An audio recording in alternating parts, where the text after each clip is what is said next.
Voltamos, 12h52, recebemos hoje aqui o doutor João Zatter para trazer mais informações para a gente a respeito de vacinação, de pandemia da Covid, e a gente tem algumas perguntas aqui, doutor. Tem uma vacina que seja mais indicada para as gestantes? Ótima pergunta, também é uma pergunta que sempre estão fazendo para a gente. Veja bem, todas as vacinas podem ser aplicadas para gestante de acordo com a Anvisa aqui no Brasil. Ok? Mas é claro que quando a gente tem aí um hall de vacinas, a gente dá preferência para alguma delas, como por exemplo a Pfizer e a Coronavac aqui no Brasil, ok? Alguns países acabaram aí bloqueando a vacinação do Oxford em algumas gestantes, mas aqui na nossa população brasileira, nós até então não tivemos essa situação levada pela Anvisa e também a princípio também não tivemos nenhum caso de paciente gestante com grandes efeitos colaterais por conta da vacina de Oxford. Qual que é o perigo para a gestante de pegar a Covid, doutor? Altíssimo perigo. A gestante, ela já por ser gestante, é um grupo de alto risco. A paciente, ela está carregando um cizinho na sua barriga, né? Então isso representa um perigo para ela e também para o bebê. Pacientes gestantes, a gente sabe que pode evoluir para quadros mais graves de insuficiência pulmonar, pode evoluir para quadros graves, por exemplo, de trombose e pode evoluir também para quadros graves de sepsis. Então, gestante, já por ser gestante e por não ter nenhuma outra comorbidade, entra sim como grupo de alto risco. Isso em algum período específico da gestação, doutor, ou não? Em qualquer período da gestação o perigo é grande? Ótima pergunta. Claro, diante da situação, a gente acredita que a partir do segundo trimestre aumente-se muito mais o risco. O bebê está crescendo mais, solicita muito mais da mãe nesse crescimento. E quando está no início da gestação, o perigo maior de se pegar a Covid é com relação à formação do feto. Mas também volto a dizer para vocês o seguinte, até então, na nossa literatura médica, não tem nenhum estudo que reporte uma má formação do bebê quando a mãe pega no primeiro trimestre a Covid-19. Certo. Quem teve Covid deve esperar 30 dias desde o primeiro sintoma ou desde o fim do isolamento, creio que seja isso para tomar vacina, né? Para tomar vacina, doutor. Então, veja bem, eu vou responder essa pergunta da seguinte forma. Depende do grau de Covid que você teve. Se você teve uma Covid leve a moderada que não precisou de internamento, você vai aí fazer a sua vacina 30 dias depois do primeiro dia de sintoma. Mas eu não tive sintoma nenhum, doutor. Ok, se você não teve sintoma nenhum e testou positivo, você vai contar a partir do dia que você fez o teste.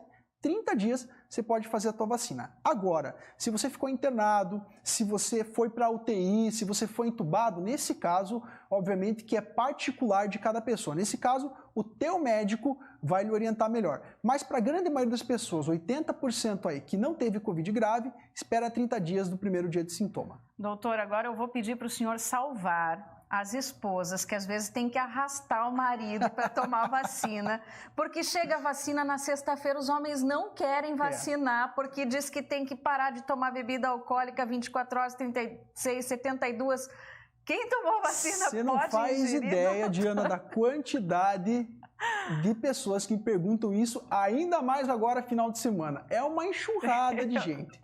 Eu não consigo imaginar, mas eu suspeito mais ou menos, viu? É uma enxurrada de gente. Enfim, olha só, o que eu oriento para vocês é o seguinte, gente. Claro, isso vai variar da quantidade de bebida alcoólica que você for ingerir esse final de semana ou enfim, quando for tomar vacina.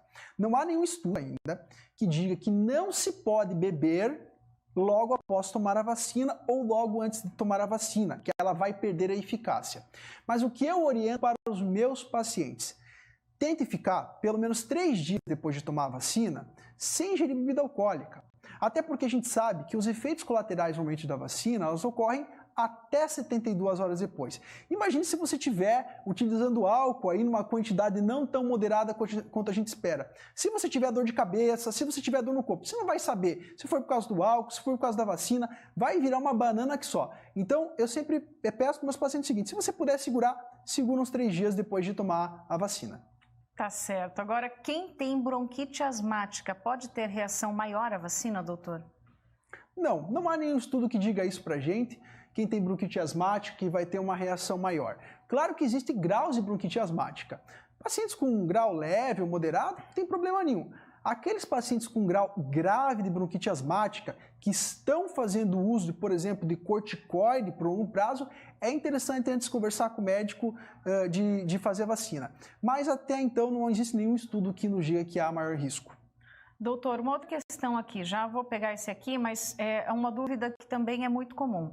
Que remédio se pode tomar depois de ter tomado a vacina? Tem muita gente que não tem o paracetamol em casa, só tem ibuprofeno, aí só tem acho que é Novalgina, não sei se isso é o nome do remédio ou do ativo, né?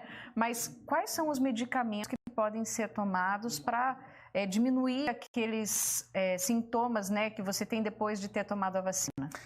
Então assim, os sintomas mais comuns depois de tomar a vacina, quando acontecem, normalmente é dor no corpo e febre. E a febre realmente ela pode efetivamente chegar aí até 39 graus. A gente orienta o seguinte, se você não tiver nenhum tipo de alergia e nenhum tipo de comorbidade, nenhum tipo de doença crônica, você pode utilizar um paracetamol 750 mg ou a dipirona 1 grama e tomar aí a cada 6 horas, enfim, a cada 8 horas, da forma como for a sua febre. O que você tem que se atentar é o seguinte, se você tiver associado a isso tosse, ou se a tua febre não melhorar com essas medicações, ou se passar de 3 dias de sintoma, nesse caso é interessante você procurar um médico. Mas tanto paracetamol quanto dipirona. A gente pede, Diana, que as pessoas evitem de tomar anti-inflamatório sem prescrição médica. Algumas pessoas têm alergia, outras têm alguns problemas crônicos que não pode tomar o anti-inflamatório, então evite sem antes falar com o seu médico. Tem algum medicamento que vá cortar, por exemplo, o efeito da vacina, que não pode ser tomado depois da vacina, doutor? Olha, até pode existir, normalmente são medicamentos utilizados em ambiente hospitalar, como, por exemplo, imunoglobulinas ou tratamentos quimioterápicos ou até altíssimas doses de corticoide. São normalmente medicamentos que não estão à disposição das pessoas na farmácia. Então, pode ficar tranquilo com relação a isso. Tá certo. Quando é necessário fazer uma tomografia em caso de Covid, já saindo aqui da questão sobre a vacina, eu acho que muita gente tem essa dúvida, doutor, principalmente porque eu tenho visto alguns casos assim.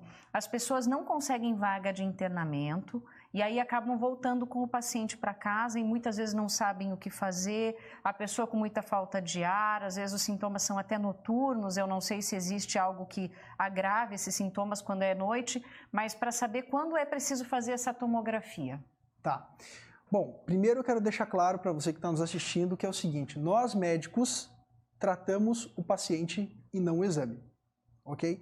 Então, primeiro, entenda isso, nós tratamos vocês e não o exame de vocês, ok? Então, a prioridade é o que você está sentindo e não o que está escrito no seu exame.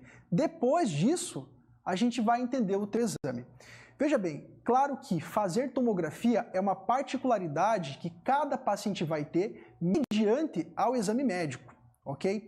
Então, o que eu normalmente oriento meus pacientes é o seguinte, a tomografia é um exame muito bom para ser feito na Covid-19, mas nós temos aí que ter algumas noções. Normalmente ele é feito a partir da 2ª semana, que é a semana mais inflamatória, ok? E nós temos que analisar o caso do paciente, né? Se é um paciente, por exemplo, que está na 2ª semana, está super bem, não está tendo febre, não está tendo sintoma nenhum, é um paciente que praticamente assintomático, por que ele vai submeter uma tomografia? Qual vai ser a diferença disso? Possivelmente não vai ter nada. Então, nós não vamos tratar esse paciente, ok? Nós vamos orientá-lo, vamos segui-lo. Agora, é claro, um paciente que está com uma baixa saturação, um paciente que está com uma febre que não cede por mais de 3 dias, então esse paciente realmente pode ser que o seu médico priorize em fazer um exame tomográfico. Certo, doutor. A gente precisa encerrar, o tempo já está esgotado, mas eu só preciso perguntar uma coisa para o senhor. A gente tem como indicações para a população em geral, use máscara, higienize as mãos e também, vamos lá, tem mais algum distanciamento social, né? Entrou mais alguma coisa de indicação para as pessoas com relação à prevenção da Covid-19, além do uso das máscaras, distanciamento social e higienização das mãos?